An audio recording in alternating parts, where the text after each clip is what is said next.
이제 끝장났다고 말하는 사람들에게 오늘 말씀 제목입니다. 2주 전에 저를 정말로 사랑하고 아끼는 한 선배 목사님이 제 손을 꼭 잡고 이렇게 말씀했어요. 제 목사, 혼자 죽으면 안 돼. 알겠지? 정말이야? 혼자 죽으면 안 돼. 무슨 얘기냐?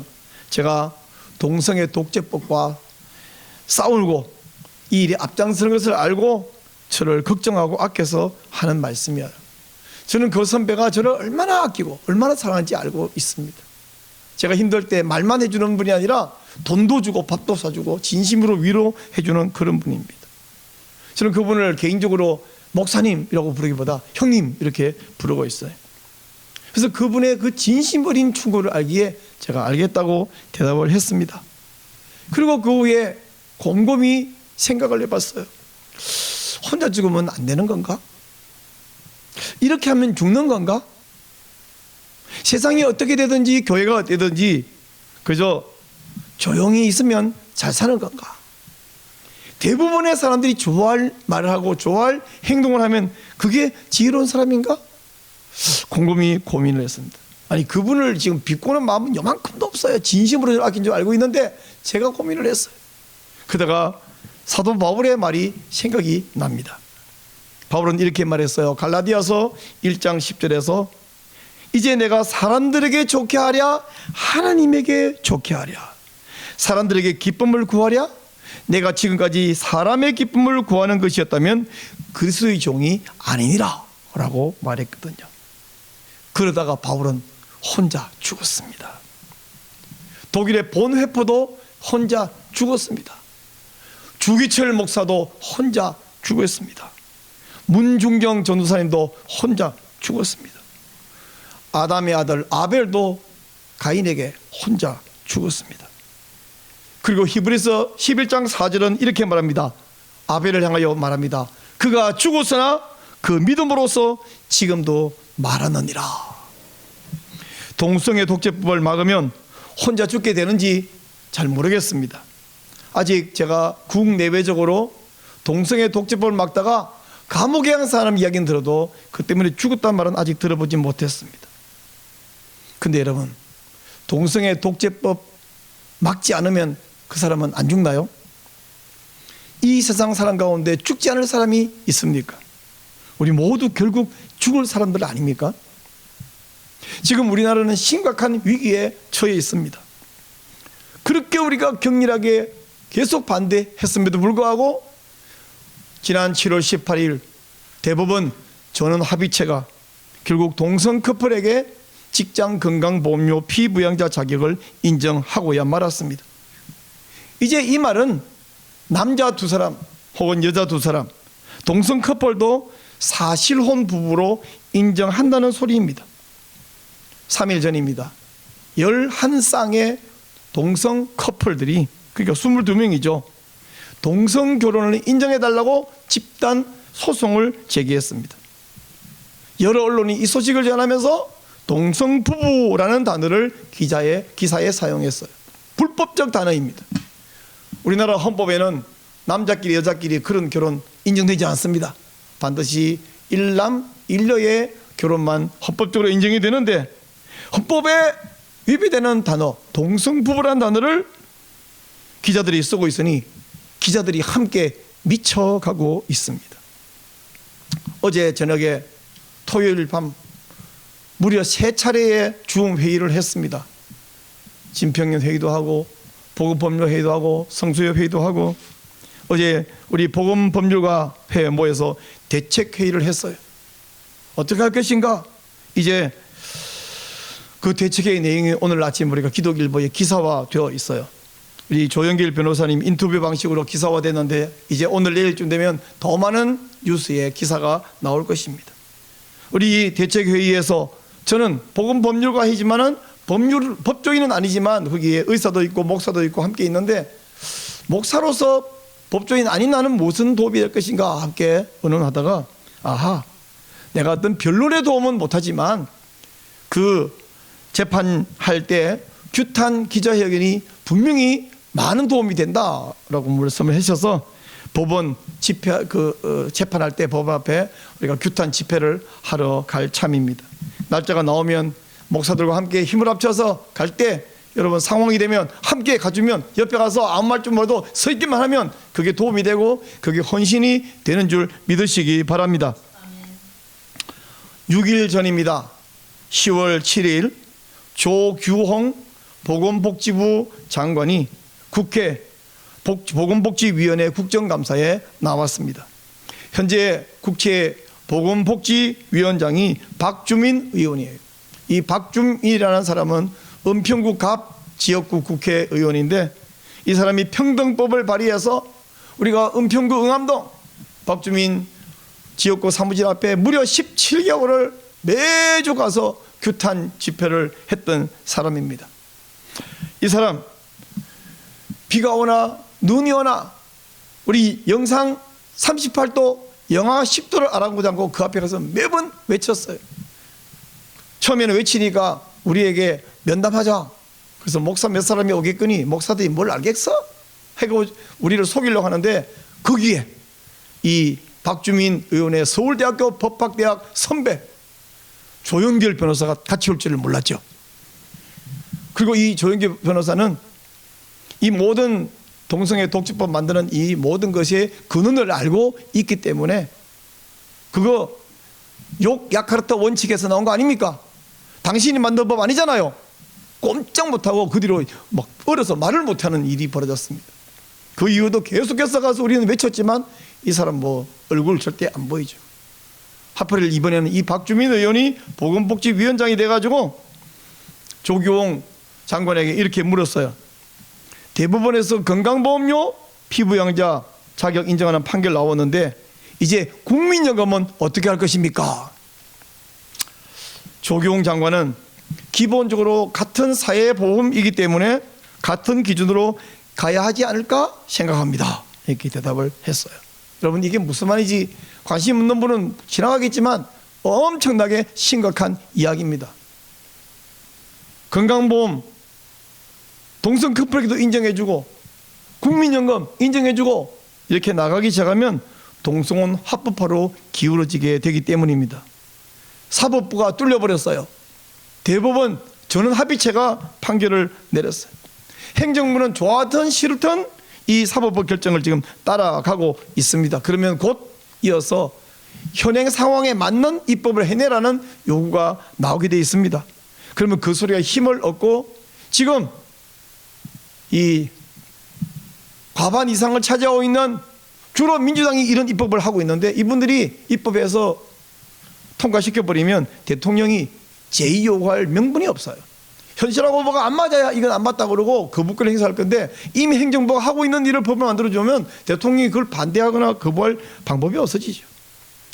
외국의 사례를 볼 때에 동성혼이 합법화된 36개 나라 가운데 한 3분의 2 정도는 입법부가 먼저 입법해서 동성혼 합법화되었고요. 3분의 1 정도는 사법부가 먼저 넘어갔기 때문에 거기 맞는 입법을 하는 방식으로 뚫려갔으니까 우리나라 지금 매우 위험한 상태입니다.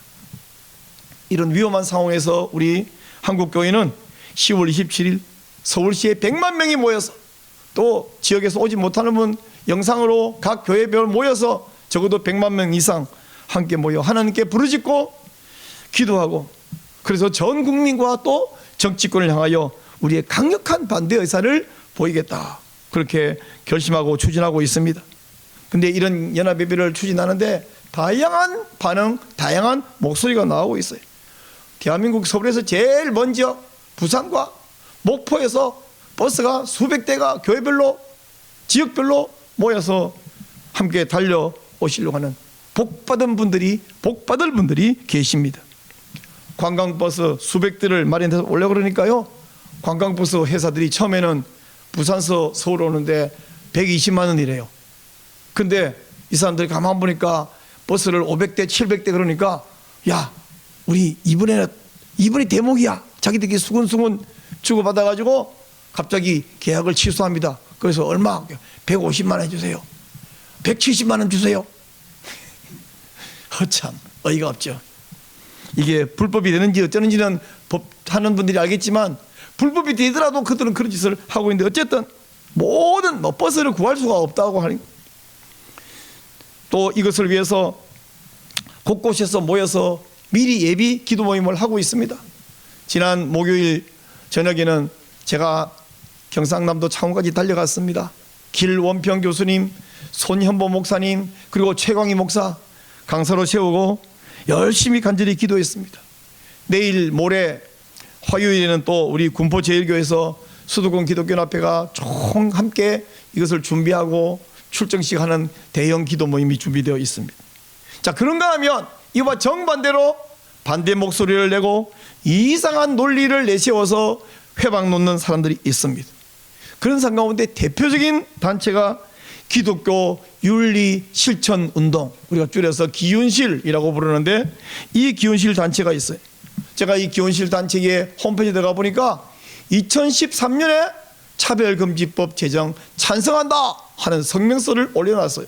그 성명서의 내용 가운데를 보면 성적 지향에 대해서는 아직 사회적 합의가 이루어지지 않은 면도 있다, 이렇게 쓰는 것도 있어요. 여러분, 사회적 합의란 말은 대부분 사람들이 찬성하면 옳은 길로 가는 게 사회적 합의거든요. 세상 사람들, 정치하는 사람들은 그런 말 해요. 사회적 합의 좋은 거잖아요. 민주주의 국가에서 51명이 찬성하면 그게 뭐 그렇게 가는 거죠. 근데 정치인이나 딴 사람들 몰라도 기독교 이름을 내건 기독교 윤리 실천 운동 본부 아닙니까?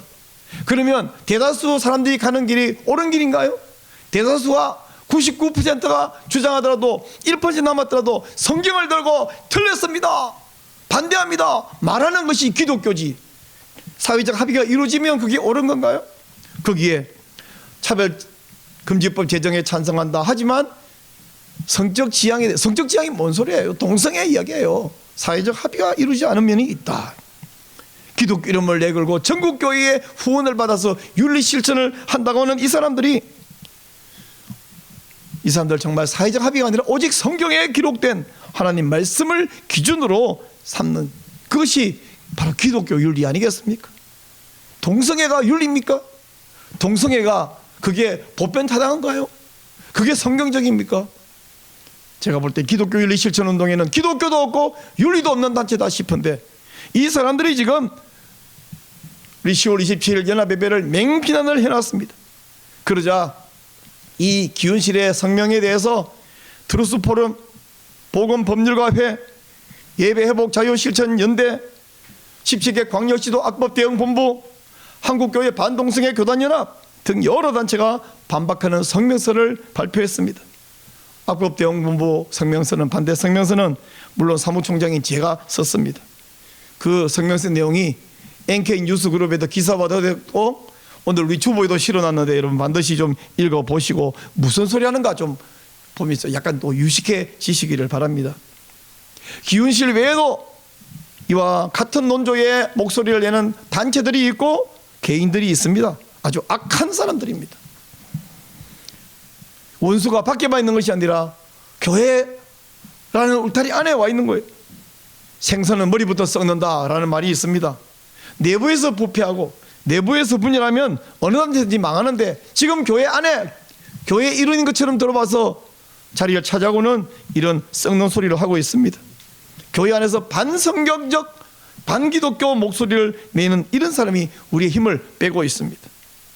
물론 협력하는 분들이 점점 많아지고 있어요. 지난 주간에 제가 여러 목사님들에게 전화를 걸었어요. 이분은 협조할 것 같다 싶은 분만 골라가지고 전화를 해서, 목사님 10월 22일 연합예배에 전교회적으로 협조해주고 서울로 나오시기를 부탁합니다. 그랬더니 이 목사님들이 아이고 미안하다, 그리고 최 목사님 수고 많다, 근데 말이지 우리 교회는 이게 1년 전부터 행사를 계획해 놓은 거예요. 6개월 전부터 행사를 계획해놨어요. 외부에서 아주 중요한 강사를 모셔놨어요. 우리 외부에서 행사 사람들이 참여하러 와요. 그래서 우리 교회는 못 갑니다, 죄송합니다. 제가 말해서 부산 사직동 교회는요 고신적 교회인데 총회장님 출신의 교회고요, 엄청 큰 교회고 1년에 한 밖에 없는 전도 집회를 그날에 계획하는데 그걸 다음 주로 미루고 오기로 했어요. 그 교회는 훌륭한 교회인데 우리는 어쩔 수가 없어요. 미안해요, 수고하세요, 기도할게요. 이 말이 고마울까요? 수고한다 그러고 기도한다는 말이 고마울까요? 어쩌다가 10교회 중에 한 교회도 아니고 5개, 6개 교회 그런데 계속 똑같은 말 해서 힘이 쭉 빠집니다. 그렇다고 화를 낼 수도 없어요. 왜? 나도 담임 목사인데 우리 교회에 중요한 행사를 6개월간 준비했는데 1년 전부터 예약했는데 그거 이번에 갑자기 획가닥 바꿀 수 있냐? 그거 안 되는 거 알거든요. 저도 어려운 줄 알거든요. 화를 낼 수도 없고 원망할 수도 없고 힘은 쭉 빠집니다. 그래서 하루 이틀 지나다가 정신을 차리고 메시지를 보내서 목사님, 강둑이 무너지면 우리 집 담벼락에 페인트 칠한 거 아무 소용없습니다. 강이 쓸고 오면, 홍수가 쓸고 오면 우리 집 화단에 꽃 심은 거 아무 소용없습니다. 지금 강둑이 무너지고 있어요. 당신네 담장만 단장할 때가 아닙니다. 강력한 메시지를 보냈어요.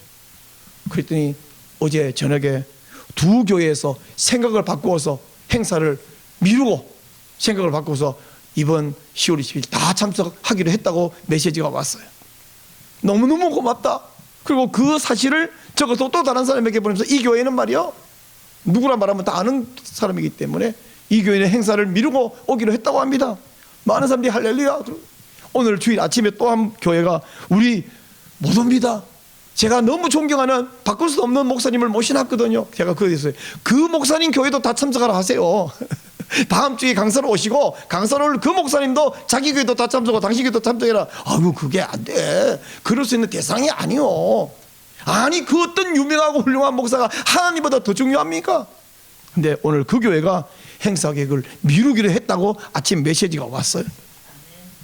여러분, 대한민국의 모든 교회, 살아있는 교회, 하나님의 편에 서 있는 모든 교회는 이번에 다 동참하게 될 줄로 믿습니다. 근데 여러분, 아니 한국교회가 내 것도 아닌데, 내가 한국교회 주인도 아닌데, 내가 우리 하신의 총회장도 아닌데, 무슨 기독교연합회 회장도 아닌데 내가 왜 이렇게 애쓰고 있고 왜 사람들은 나보고 미안하다 그럴까요?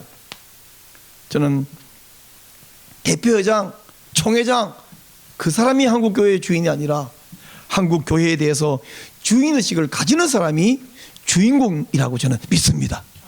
우리 교회도 여러분 담임 목사가 아닌데 나는 아무것도 아닌데 아무것도 아닌 사람 이상이 어디 있어요? 이 교회에 주인의식을 가지면 그 사람이 주인이에요. 그렇다고 주인으로 산다고 옆에서 그 소위 털세 부린다는 거하고는 다른 이야기 알고 계시죠? 책임을 지고 잘되게 하려고 애쓰고 걱정하고 기도하고 협조하면 그 사람이 주인공이에요. 온 세상에 불의한 사람이 가득 찬 세상에서 진리를 위해 싸운 사람은 시대마다 있었습니다. 500년 전 종교개혁자 마르틴 루터도 외롭게 싸웠어요. 물론 그러면서 점점 많은 사람이 함께 붙었죠. 마틴 루터가 어느 날 너무 힘들 때에 이렇게 고백했습니다. 내 주는 강한 성이요 방패와 병기 되시니 큰 혼란에서 우리를 구하여 내시리로다. 옛 원수 마귀는 이때도 힘을 써서 모략과 권시로 무기를 삼으니 천하에 누가 당하랴. 내 힘만 의지할 때는 패할 수밖에 없도다. 힘 있는 장소 나와서 날 대신하여 싸우네. 이 장소 누군가? 주 예수 그리스도 만군의 주로다. 당할 자 누구랴? 반드시 이기리로다. 내 힘만 이 땅에 막이 들끓어 우리를 삼키려 하나 겁내지 말고 섞어라. 진리로 이기리로다. 친척과 재물과 명예와 생명을 다 빼앗긴 너도 진리는 살아서 그 나라 영원하리라. 마틴 루터는 그렇게 힘차게 노래했습니다. 그리고 그것이 오고 오는 모든 세대의 우리 모두의 신앙의 고백이 되고 있는 줄로 믿습니다. 500년 전 마틴 루터가 그랬다면 지금으로부터 3000년 전 이 루터의 노래와 똑같은 고백을 한 사람이 있었는데 그가 바로 다윗 임금입니다. 오늘 시편 11편 보니까 다윗은 나는 여호와께 피하였다 라는 말로 시작을 합니다. 근데 여러분 시편 11편 읽으면요 이 2절과 3절이 누구의 말인가가 좀 알기가 조금 어렵게 되어 있어요. 근데 여러분 한번 보세요. 성경을 1절 끝에 도망하라 뒤에 함은 어찌함인가 그걸 똑 떼가지고 함은 어찌함인가 똑 떼가지고 3절 끝에 갖다 붙여보세요. 그럼 어떻게 했냐면 내가 여호와께 피할거늘 너희가 내 영혼에게 새같이 내 산으로 도망하라. 이절로 나옵니다. 악인이 활을 당기고 화살을 시위에 먹이며 마음이 바른 자를 얻은 소리 하는도다. 터가 무너지면 의인이 무엇을 하랴? 함은 어찌함인가? 이렇게 읽으면 문장이 이해가 돼요.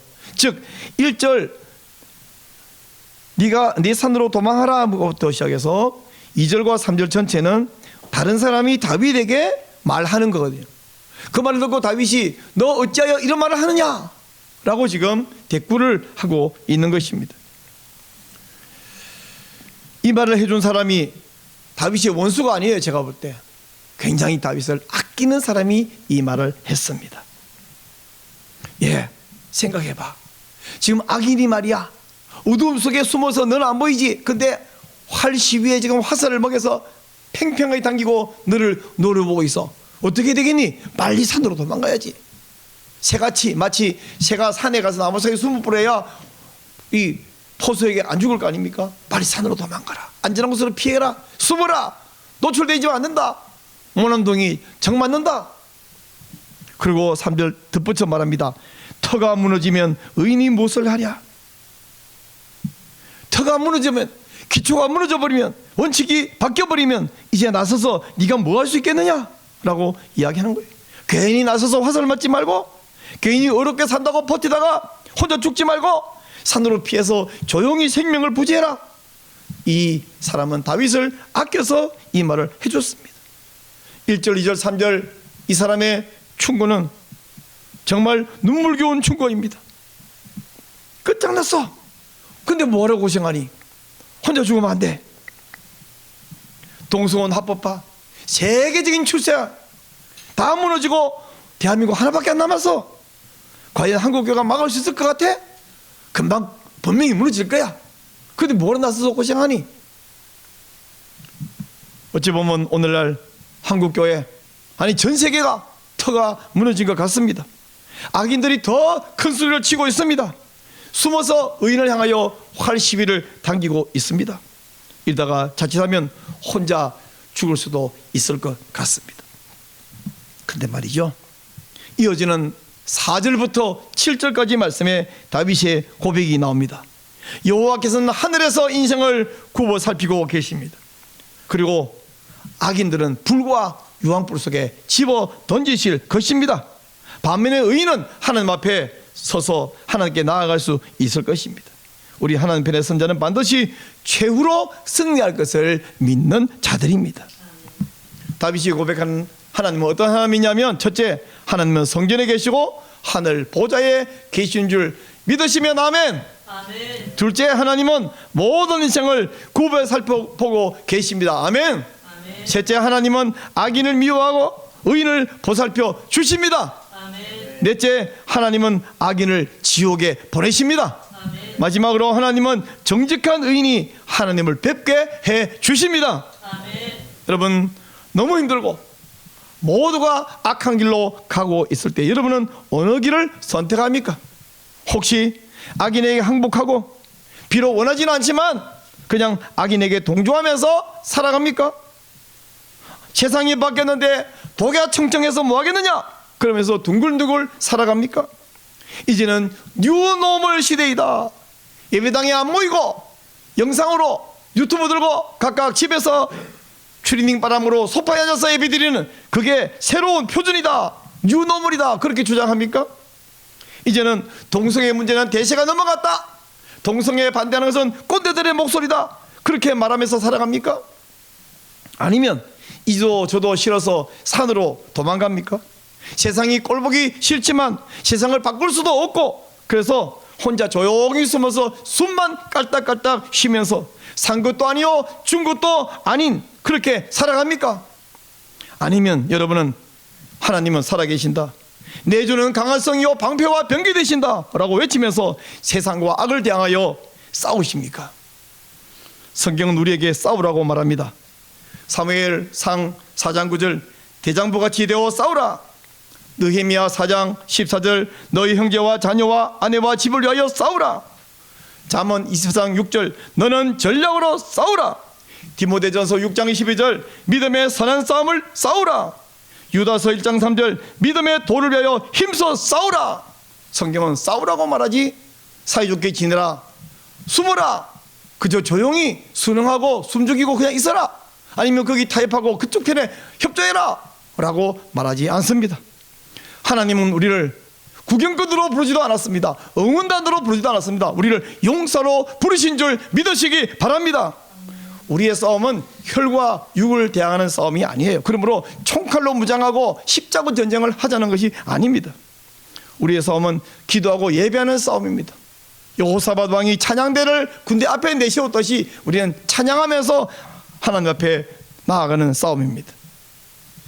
너희 가운데 여호와 편에 선 자는 다 나오라 부르시는데 숨는 자와 뒤로 물러가는 자는 여호와께 합당하지 않습니다. 적이 무섭다고 숨는 사람, 적군에 가담하는 사람, 그런 비급한 사람은 하나님의 사람이 아닙니다. 비겁한 자 물러서나 용감한 자 굳세게. 비겁한 자는 물러갑니다. 이제 나올 때입니다. 요나단이 깃발을 높이 들고 나아갈 때 블레셋 진영에 가담했던 이스라엘 백성, 무서워서 동굴 속에 숨어있던 이스라엘 백성이 다 함께 나와서 요나단 뒤에 붙어서 하나님의 군대가 된 거 알고 계시죠? 그동안 숨었던 사람도 좋아요. 그동안 적군에 가담했던 사람도 좋아요. 이제는 의의 군대에 가담할 때입니다. 하나님 믿는 것은 그저 예수 믿고 다음에 죽으면 천국 가는 그런 것이 아닙니다. 하나님의 전능하심을 믿고 하나님 편에 서서 싸우는 것입니다. 그래야 진짜 그게 하나님을 믿는 거예요. 혼자 죽으면 안 돼. 충고해 주신 선배님을 저는 정말로 아직도 여전히 계속 존경하며 감사히 여깁니다. 정말 감사합니다. 근데요, 혼자 죽으면 안 돼라고 말하는 것보다 더 좋은 방법이 하나 있습니다. 혼자 죽도록 두지 마십시오. 제가 두어서 혼자 가서 죽을 것 같다면 같이 하면 되잖아요. 같이 싸고 같이 이기면 되잖아요. 왜 혼자 죽으면 안 됐다고 말합니까? 그 말은 이미 패배자의 목소리입니다. 같이 싸워요. 같이 죽어요. 아니, 안 죽어요. 이게 사는 길인 줄로 믿습니다. 여러분, 다윗처럼 하나님을 의지하고 하나님 편에 서시기를 바랍니다. 시편 11편 마지막 7절 찾으십시오. 다 함께 마음을 담아서 고백하는 마음으로 읽겠습니다. 여호와는 의로우사 의로운 일을 좋아하시나니 정직한 자는 그의 얼굴을 배우리로다. 아멘. 오늘은 우리가 찬송을 반주 없이 무반주로 군가처럼 부를 것입니다. 우리 찬송가 586장입니다.